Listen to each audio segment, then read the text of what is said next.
Assalamu alaikum. I am hussaini, and today I want to talk about cultural differences in communication styles and norms. So as we already know that there are different countries with different cultures, and it is the same when it comes to communication styles and norms. Every culture has their own communication styles and norms. So let me walk you through some of these differences. The first one is direct versus indirect communication. So countries like the United States or Western countries in general, people tend to be more direct when they are communicating with each other. What I mean by saying this is when they say yes, it means yes, and when they say no, it means no. While on the other hand, in most countries like Japan, South Korea, or even Pakistan or Afghanistan, people tend to be more indirect.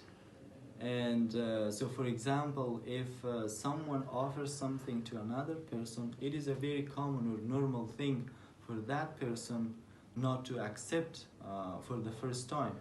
So, normally, the other person offer or insist for the second time or third time, and finally the other person accepted. So there is a funny example that I would like to share with you. A girl from Japan, she travels to the United States, and one day she decides to go out with her friends.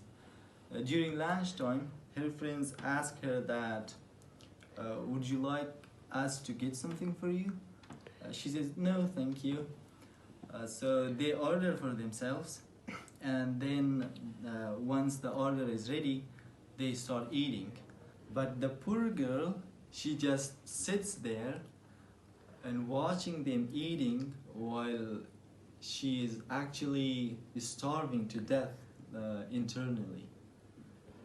Because she thinks that if I say no for the first time, they might ask me or insist again for the second time or third time. While on the other hand, her friends, they think that maybe she is full and she doesn't want to eat something. So now you see how the cultural differences are important in communication styles and norms.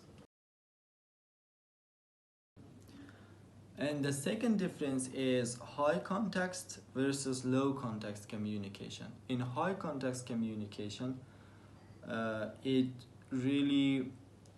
heavily relies on non-verbal cues such as your body language, your gesture, and your tone of voice, also the relationship that you have with the other person, your shared values and histories. And high context communication is practiced more in Asian countries and also in South American countries. But in low context communication, it heavily relies on verbal communication. So they convey their messages very clearly and in more explicit way, and they leave no confusion. And people like in the United States and also people European countries in general, so they practice low context communication. So in conclusion, there are a lot of differences in communication styles and norms. What we need to do, or what we need to pay attention, is that before going to another country, we have to do a lot of research about that country that we are going to, and we have to learn how they communicate, what are their cultures, and what are the differences between our culture with their culture.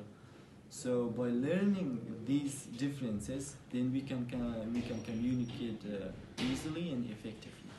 Thank you.